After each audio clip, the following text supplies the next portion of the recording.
Well, me personally, no, I can't really say. I don't obviously, I'm not in management, so I can't really say exactly what their like foreseeable end future holds in terms of the completion date.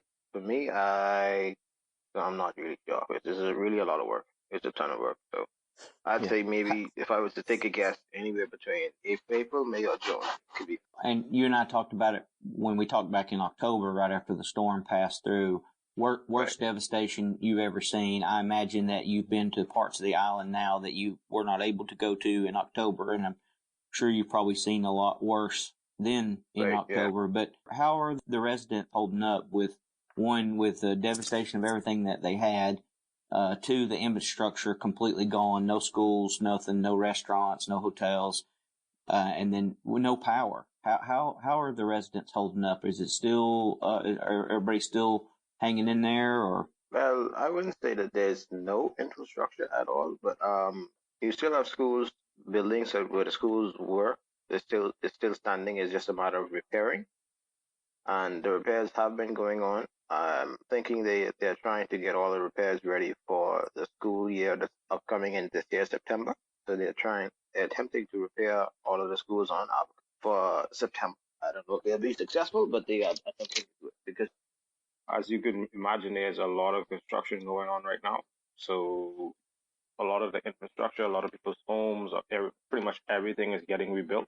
Roads, whatever you imagine is pretty much being done.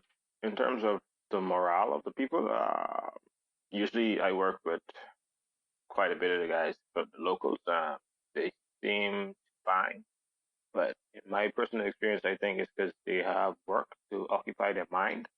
And I think once the work is complete and then they don't have that work, things would be another story, if you understand what I'm saying.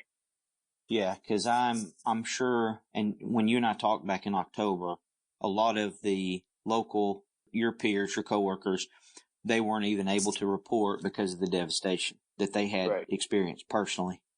right, yeah. So I think everyone has reported back to work now. Any issues that you guys had that have been unique with? I mean, have y'all had plenty of material, or I mean, have you, are y'all? I mean, are they able to supply you with poles, conductor, everything you need so far? Uh, there's always the issue with material, but in my experience, that has always been the case. And every song that I've worked, it's always the work the work is getting it the work is put out quicker than the material can come in. Obviously, because we have the order and it has to be shipped and all paperwork, all of that other stuff. So yeah, it's really material usually is always the hold up. It is the hold up us as well right now. Yeah, I remember when Maria hit Puerto Rico. I had some coworkers that went there, and I know that we struggled with getting material. It was to the point to where you get holes down and then you wait on a pole one at a time. And you may get 2 poles today, you might get 20, and then you Right. may not get any for a while because here on the mainland we're sort of spoiled. We can get material fairly, and I say fairly easily. We can get it by truck or by rail, or when Right. you're talking large items, transformers, Right. poles, things like that. Yeah. You guys are strictly barging everything in and Yeah. out. Yeah. So at minimum, you're looking at having placed order. You have to get the right specifications what you want to order. If you order a conductor, you got to get the right size. You know what I mean? You need to know what footage you need. So if you need 30, 40,000, 50,000 feet of conductor, uh, you need to make sure you get all of that. Pay, obviously, and then you have to see how long the barge is going to take to get there. And then you got to clear customs. It's a tedious process. Yeah. And even though I'm sure a lot of the restrictions are relaxed for this, the governments, our government, your government, everybody's government, still they have a job to do. And I think Right. a lot of Yeah. folks that may see that opportunity, that if the governments do let their guard down, it may be an opportunity to smuggle in or out things that they shouldn't Exactly. Yeah. be. So, so Both of us are on the same trend of mind. You correct. Yeah. yeah.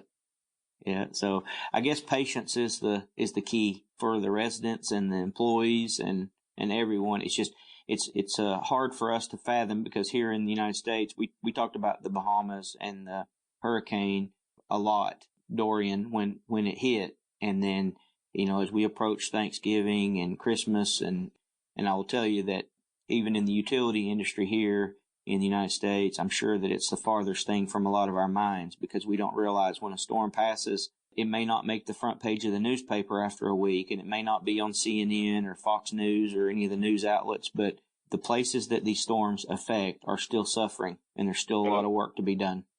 So I know that Dorian hit, what was it, in September? Was it in September that Dorian hit? September 2nd, I believe. Here in the United States, we are exposed to the Weather Channel and the news, and when a hurricane hits, we're intently watching it all the way up into the point of landfall.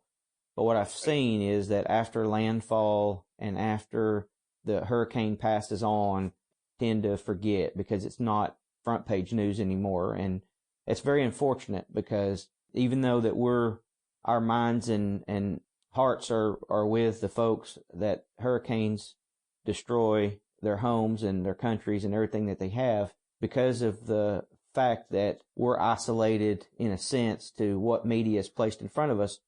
Even after the hurricane passes, you guys are still rebuilding, but I would venture to say that 95 to 100% of the people that's going to hear this haven't heard anything about Dorian or the Bahamas in months. And that's very unfortunate, because you guys have still been working along through the holidays, 14-hour days, 7 days a week, 3 to 5 week shifts at a time. And it's just very unfortunate.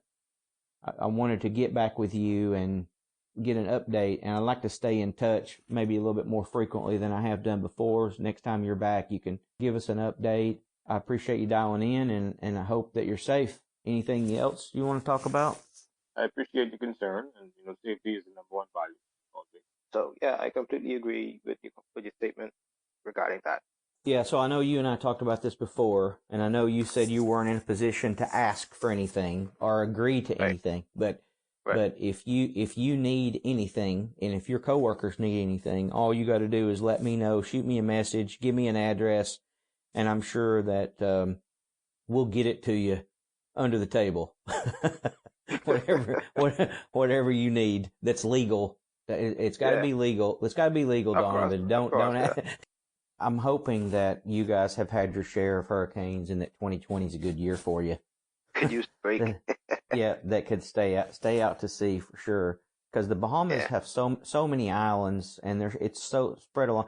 I can't remember. Do you know right off the top of your head how many islands are in the Bahamas? I think you told me once before.